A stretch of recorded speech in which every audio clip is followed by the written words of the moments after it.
All right. Here we are. Once again. Thank you very much. Welcome, Elaine Marolakos Edelson with Transformational Astrology. I want to help you get your mojo back. And I'm so happy that you're here, or you're joining me, or you're watching the replay.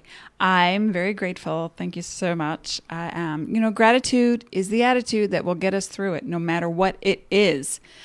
So how's everyone doing? Come up and say hello. We're talking about Uranus in retrograde today and how to break free from those chains that bind you and what they look like in real terms.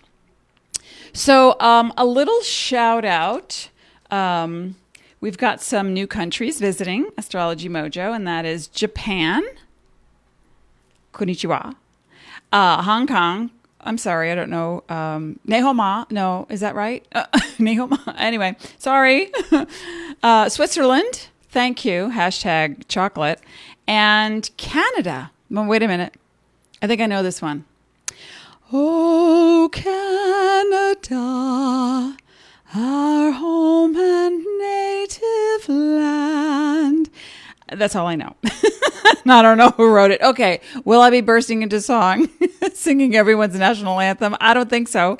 But, I want to say maybe because Uranus is in the sign of Taurus, now retrograde, and I am a Taurus. So the unexpected can be expected.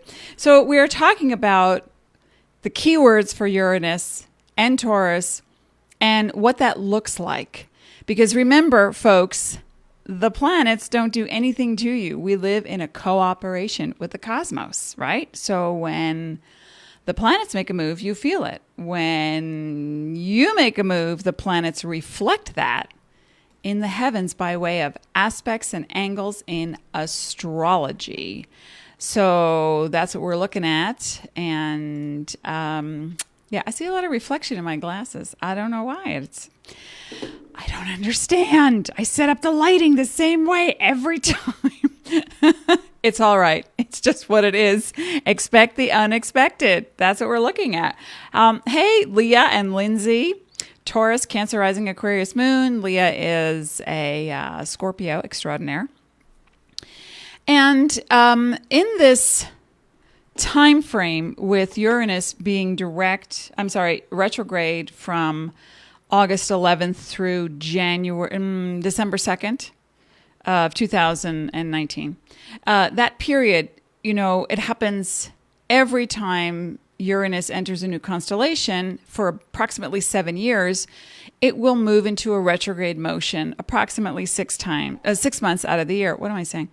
So I thought it would be fun to look back at our history in America after I give some key words to see what might we expect with Uranus in Taurus retrograde. Now, just some key words so we have an understanding. Remember, the planets aren't doing this to you, but Uranus represents the wind, water, electricity of currents and currency. And yes, also deals with the financial world like Bitcoin or new laws coming into play regarding finances or, the World Bank. So it's very interesting to note. Again, we're going to look back in history. And then on Saturday, come back because I'm here now 3 days a week. Monday, Thursdays, and Saturdays, 10 a.m. Pacific. And until the clocks change. And then we'll announce that. So some keywords. Who else is here? Oh, Kathleen's here. Hi, it's me again, she says. And Jen is here. Hooray. Tony, hey. Hey, girl. All right. So, Uranus represents technology and the flow of water, wind, and electricity and what we can do with that flow to create transformation. That's it in a nutshell. But sometimes it's rebellion, it's radical, it's war. Sometimes it's, and I think I described this the last recording I did, was that Uranus can be defined as, again, oh, by the way, that is a NASA Voyager 2, I believe, image, actual image and color of Uranus at the time that they took this. But we don't see the rings on this one. But Uranus has that edge. So it is the energy that represents the maker of chains and also the bolt cutter. And why both? Because when you polarize an energy, it has a higher and a lower. It has an esoteric and a mundane vibe. So even the planets have that definition, even though they're not doing it to you. It's what they represent in us, okay?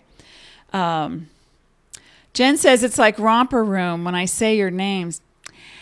Well, I don't have a thing, but and happy birthday to so-and-so, and I see Kathleen, and Sage is here, and they never said my name on romper. They never said my name on romper room.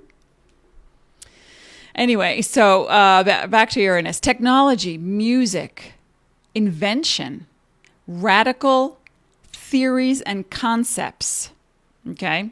Freedom, yes, always. Rebelliousness, something, an energy or an action or a thought that shatters the norm. Stimulating and or unexpected, yes. Abrupt, liberation. These are just some of the words. Quirky, weird, whacked out, anarchy. These are just some of the words that define the energy of Uranus. Now we put Uranus moves into the constellation of Taurus. Taurus is very steadfast and loyal and goes slower than most, but sticks to the end, won't let it go, very dedicated, loves the earth, very focused on values and security, and love and beauty and art and music, and aesthetics. Taurus needs aesthetics. And so if you are a Taurus sun, rising, or moon, you understand that when you walk into a space and you look at, oh, look at that. It's like there could be clutter on the left side of the room. And you go, oh, yeah, clutter. But you see that one thing hanging in the window and say, that's the most beautiful thing I've ever seen. Where did you get that? I want that. That's so, I love that. Right? Okay. Uranus also represents the vibration that can permeate and transmutate matter, crystals, working with crystal energy, astrology, dealing with space and science as well. So practically speaking, when we look at Uranus in Taurus and we combine these energies, we're looking at the part of you that is presented with an opportunity to try a new investment opportunity. And someone says, oh, you know, I do Bitcoin. And you go, Bitcoin? Yeah, I don't know. That doesn't, Or you say Bitcoin, depending on your sun, rising, and moon, and where Uranus is in your chart. And you say, Bitcoin? Yeah. Let me just throw $50 at it and see what happens. And also, this is a time when Uranus is retrograde that you want to be really careful of going in and changing your passwords on any financial thing that you have on the internet. So if you do online banking on your phone, on your tablet, computer, go and change your password. This is when things are hacked. This is when, because it's all about disruption, Uranus's energy. And on top of that, just from the mundane stuff, it's really about freedom and allowing it's not just about your freedom and where you limit yourself, but it's about allowing others their freedom, right? So if you have a partner in business and they want to explore overseas and international commodities, you might think, I don't know enough about that. And you get nervous and uncomfortable because you want to stay more toward the safe, secure, steadfast Taurus energy. And they're saying, no, let me go show you. I'll go do it and I'll go show you. And you say, I'm cautious. I don't know. I'm a little nervous. It can be like that. Or you have a spouse or a lover who says, we need to change something up in the relationship. It's just feeling a little, stale, dare I say it, boring. And so you might try some new maneuvers. Or travel more. Or take a singing class together. Or, join a rock band. Yeah, that's it. That's what we're going to do. We're going to talk about the 100th monkey in just a moment. I want to check in with everyone. Lori's here. Beth. Hey, Beth. How are you? Rebellious as hell Aquarian here with lovely intentions. Well, that's all we ask. That's all we can do, right? Carol, I made it. Had to go out and come back to get you. Oh, well, I'm glad you did it. I'm glad you went out and came back. Who sings it? Dean knows. We both know. We sing it all the time. You gotta get in to get out. Ah, ha, ha, ha. We love Genesis. We're going to see Phil Collins in October and Steve Hackett. We're so excited. Okay, so that's going to be our Uranus in retrograde extravaganza. So what else are we looking at here? On Saturday when I'm coming back, I'm going to talk about Uranus through the houses. So if you know your chart and you know your rising sign, then you will know everything follows suit around the wheel, and you will know where Uranus is transiting through your chart. All right, the 100th monkey. Who here knows what I'm talking about? This is a pretty old story, and it's a fable and a myth based on some truth. So we're going to disseminate fact from fiction today. The 100th monkey. Anybody? Anybody? Anybody? Ferris Bueller? Anybody? Anybody? Rhonda says, hey. Carpet crawlers. Got to get in to get out. Yes. All right. So way back in Japan, in an island in 1958-ish, was when it came to the forefront. But scientists had been studying a group of monkeys, macaque monkeys. And what they discovered, what they were feeding them sweet potatoes, I think it was. And what they discovered was that they gave the young ones some chopped up sweet potatoes. And they fell in the sand, and the monkeys ate, didn't like the sand. So the ones between 18 months and 4 years, I believe it is, they discovered that if you dropped the sweet potato in the water, it washed off the sand, and they were able to then eat with delight. So what happened is eventually those children taught their parents how to wash their food. And now the myth goes, according to Ken Keyes, which is the myth part, but Ken was onto something because of the energy transference. But it wasn't actually documented or proven that by the time it got to a certain number of monkeys, and it was postulated, let's just say 99, nobody really knew, by the 100th monkey, all the monkeys on all the islands were washing their food. But that's not true. What actually happened was, and I did some extensive research on this, because when I first heard this many years ago, the internet did not exist. And I read it in several books. Sheldrake was the first one, biologist, metaphysician, who postulated the transference of energy through thought and etheric body fields. And then read the story about the Japanese monkeys and said, oh, so by the 100th monkey, pretty much everybody knew how to do it. Well, here's what actually happened. That the baby monkeys and the children monkeys who learned how to wash their sweet potatoes taught the parents. Now, the parents passed away, but then those babies grew up and became adults, and they had children, and they taught their children. Okay, so let's go back to the moment in time where the first monkey dropped the sweet potato in the water and ate and went, oh, brainstorm. Somebody's got to go first, right? This is Uranus in a nutshell. Somebody's got to go first. And then turned around and taught others. Now, here's where the science part comes in and the facts. The adult monkeys on that island who did not have children to teach them or chose not to, never washed their sweet potatoes and ate with the sand. They never changed. And eventually they passed away. But then a whole new rise of a nation of monkeys knowing how to wash fruit and sweet potatoes came into being. Okay? Do you see where I'm going with this? Do you understand? That somebody's got to go first. And in a Uranus retrograde, I want you to look at your life right now and think, where can I create freedom for myself first and then others? That's the question, because Uranus in astrology technically represents a generational experience. The outer planets are considered generational.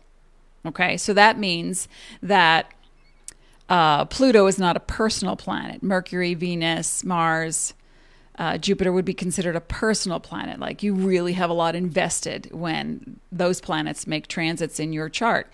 My experience is that it's not just generational for the outer planets, Saturn, Uranus, and Neptune, and Pluto as well, but that it's a combination of energies that move when you're ready to move. And if you're not willing to make a change, you have a harder time accepting what comes your way. You have a harder time, because that's when the bolt cutter comes in and says, I'm here to free you.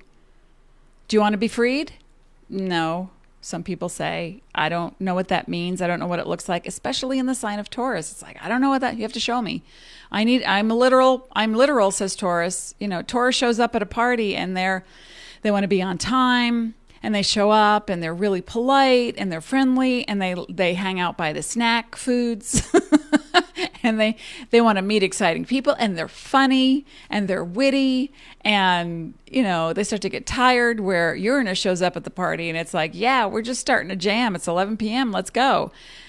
Do you know what I mean? So this kind of experience, when the two come together in a combination, it means there's a part of you that's afraid to make a change. And the other part is, I can't wait to get going. So what parts do you recognize right now? Debbie says, good morning. British Columbia, yes. BC in the house. Pisces Sun, Leo Moon, says Ellen. Thank you. And then Carlita says, Libra, 1014, it's been a minute. It's been a minute. It's been a minute. And a minute can last a whole year. Right? Okay. So I wrote down in my notes some really fascinating things. Whenever we want to see what happens in our future or our present, people say, look at me and go, oh, you're, intuitive astrologer, you're clairvoyant, you're a mystic. What do you see for me? And I'll say, well, what do you see for you? Of course, if I'm giving a person a reading, I don't say that.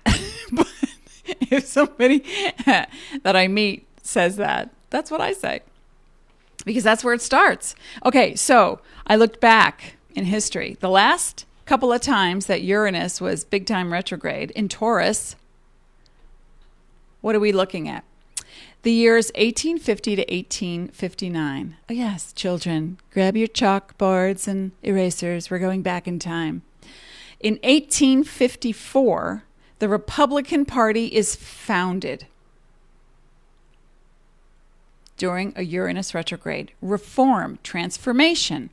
Things are born out of necessity, out of boredom, out of pain and struggle, and out of the need for more freedom.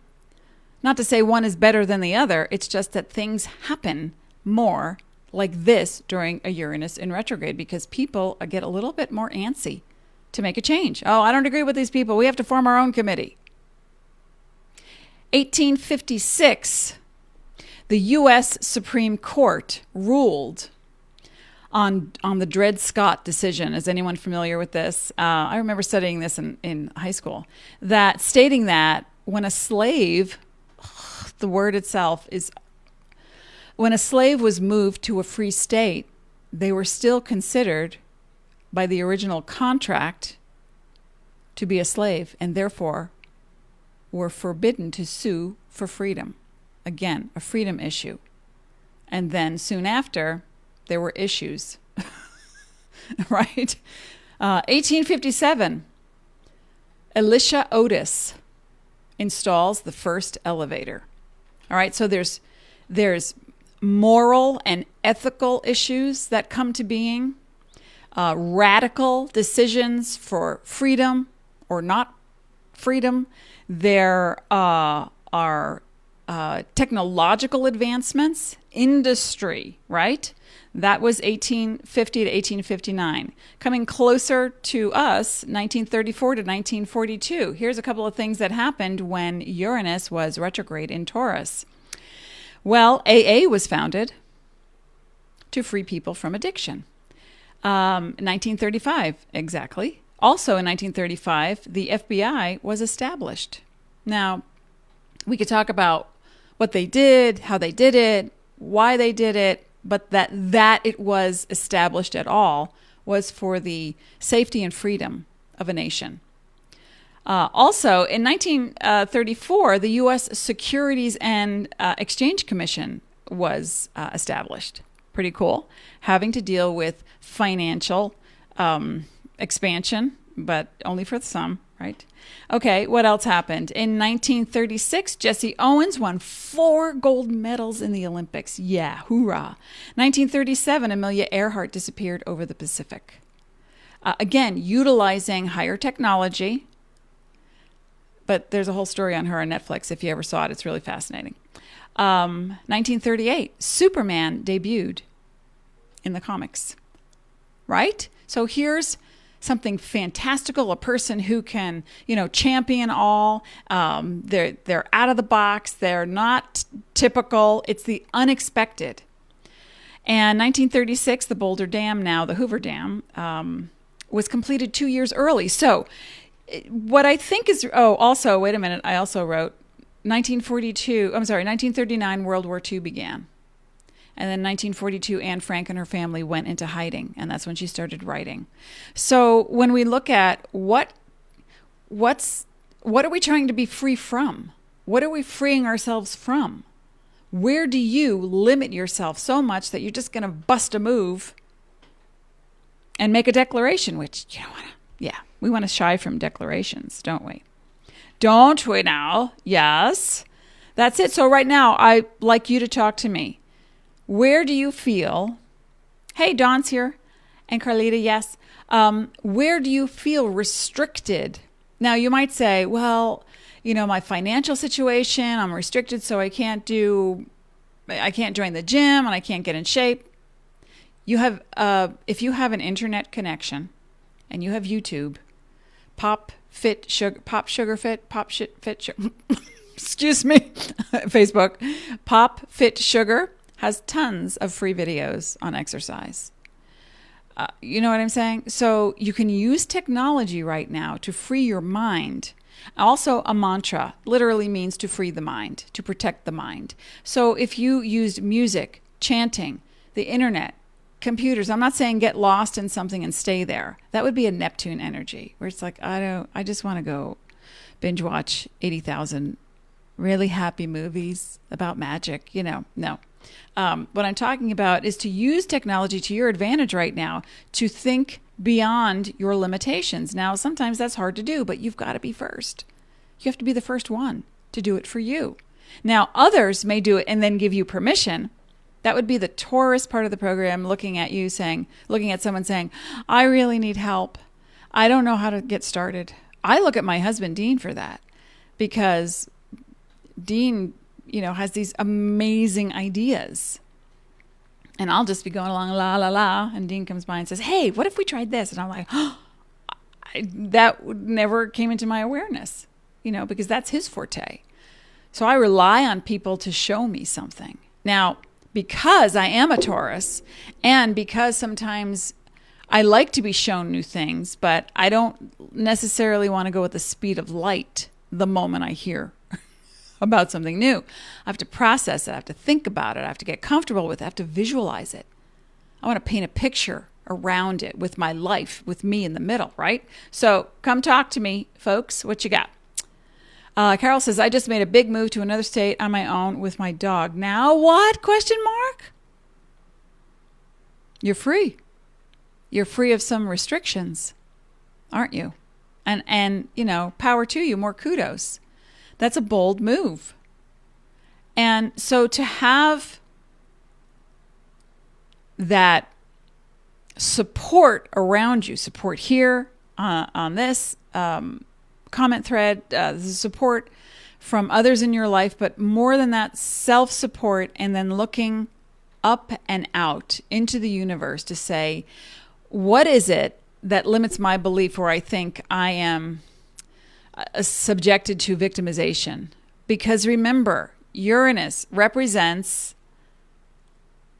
the limitation. Well, Saturn represents limitations. I would say Uranus represents the staunch, extreme anarchist energy, which is, you know, to break the chain. But who created the chain? You did. Your psyche. You're not a victim of circumstance, right? And you too, Carol. Now what? Now you look at, well, I'm free, but what are you free of? What propelled you to make the move? Because that in there lies the answer to your freedom. Now, Lindsay says, my restriction is finding the confidence and motivation to grow by business and stop playing small. This and we can all relate to that, right? So this week, others have turned up the heat on me to put myself out there more. Okay, well, starting to get a little warm in here, isn't it, Lindsay? Because we're turning up the heat, aren't we? And Taurus, correct? Yes. So with Uranus in your own sign, Taurus rising will feel it the most.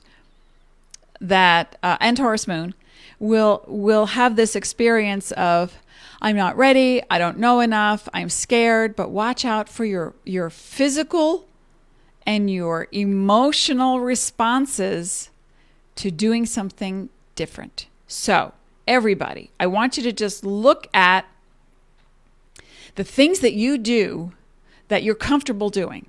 You know, you get up, you have a routine, this is how you do your work, blah, blah. Okay. Now pick one thing that you can do daily that is completely different than how you typically do something. Just one thing.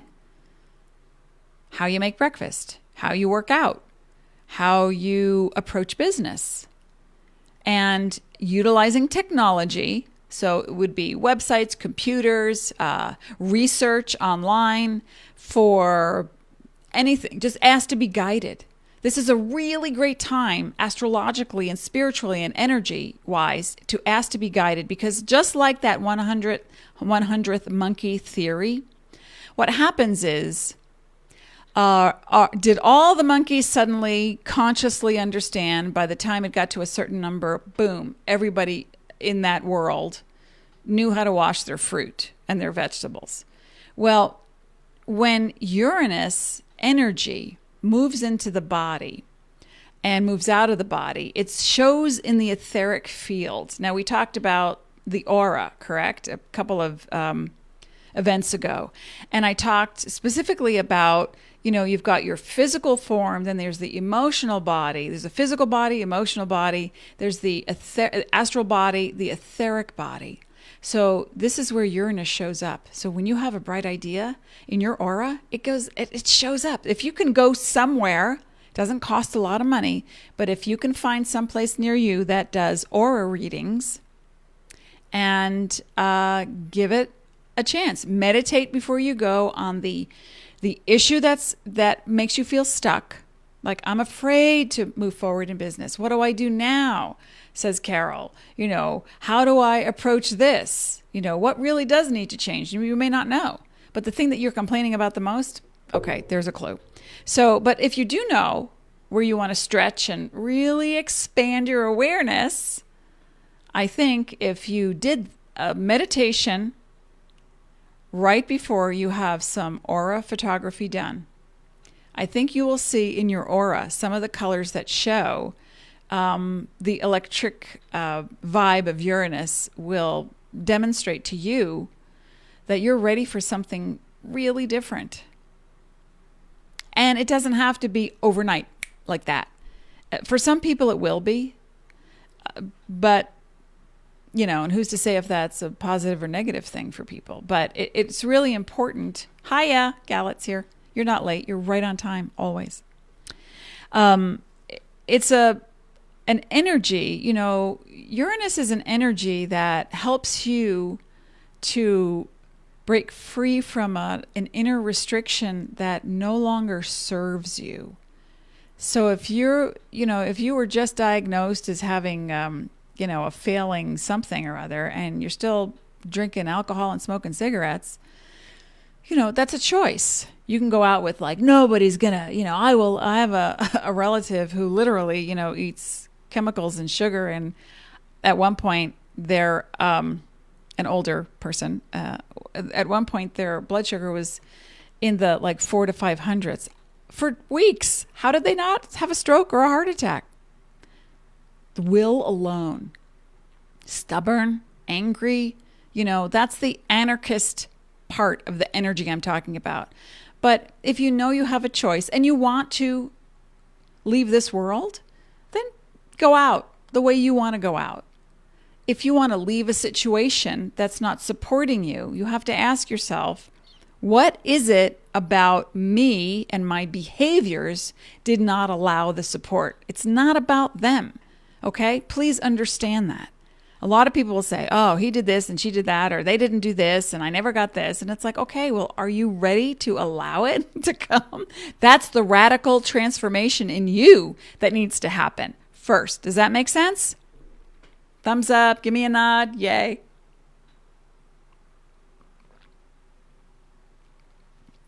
So I'm going to pull a card for everybody on breaking free from the ties that bind, something that might be able to help you to get past that.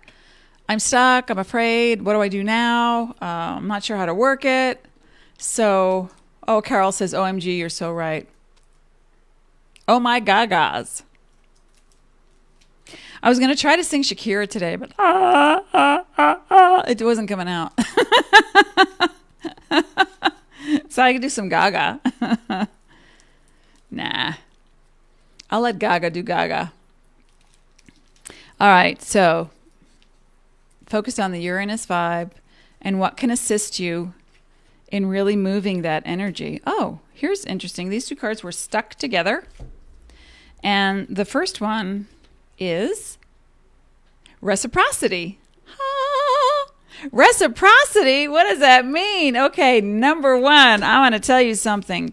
If you have Taurus, Taurus rising, Taurus moon, even if you don't, if you have Mercury in Taurus, you have Saturn in Taurus, if you have any planet in Taurus, you give and then you automatically expect that that person will give back to you. And it's just not true. Reciprocity has a completely different definition than what you might be thinking. And maybe you're thinking, reciprocity is I give without obligation or expectation, and I get back because I trust that my needs are met. And if you do, you could be sitting here next to me talking in this microphone. Come talk to me.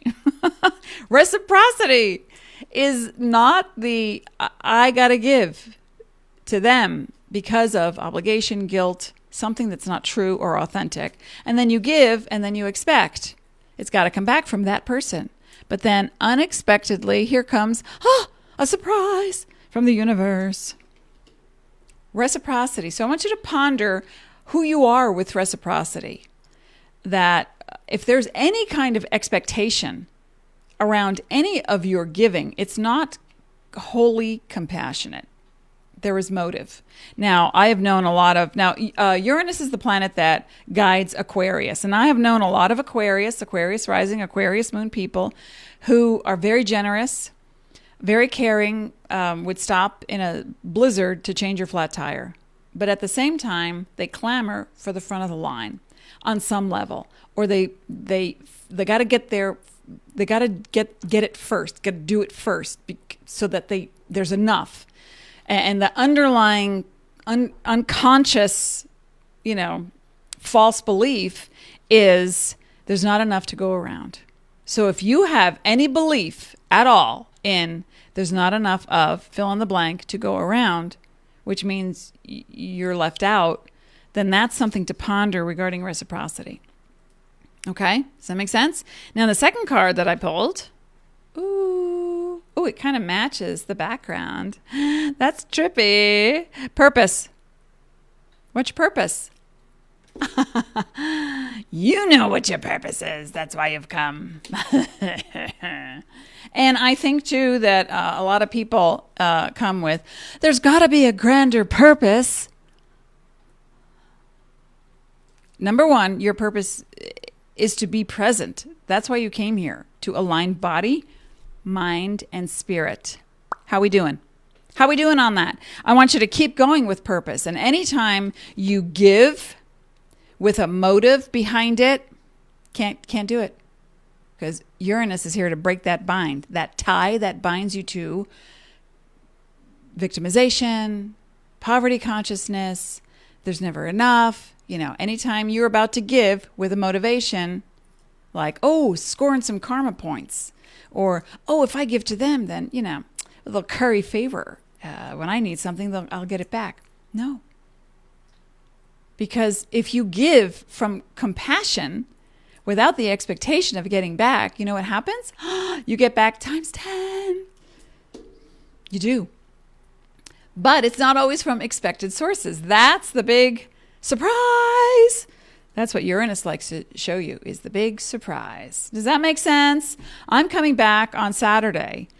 And in the meantime, you can book. I'm going to extend the body and soul package. And because I am looking at all the retrogrades, going back 19 years, looking at your entire patterning that stops you, that has brought you and culminated into this very moment of your life right now.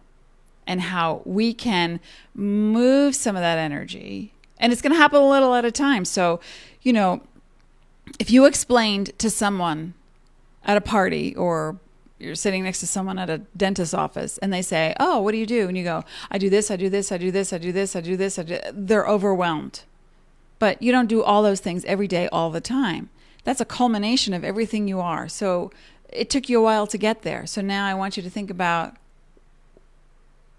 what is the main thing that you love doing? What is the one thing that you feel stops you? And how can you reset your motivation, your compassion, your need to give, so that there's no ulterior motive back here?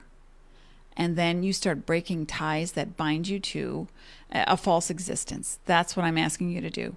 Does that make sense? All right. So when I come back on set, and plus with the body and soul package, you get 3 months of personalized transits. That is every day. It comes in one report, but you'll have them for 90 days of different planetary aspects in your chart, what to see coming up, so that you can continue making these tiny transitions over time, which equal one huge, ta-da, me. Saturday, I'll be back at 10 a.m. Pacific and Arizona time. Mountain time will be 11. So I hope this helps. Okay? And on Saturday, what we're going to be talking about, and if you're listening to this in a replay, a lot of this is evergreen. So it's not just for this time frame. It's what happens when certain planetary energies show up, which is only a mirror and a reflection of what you're ready to undergo. So think on that.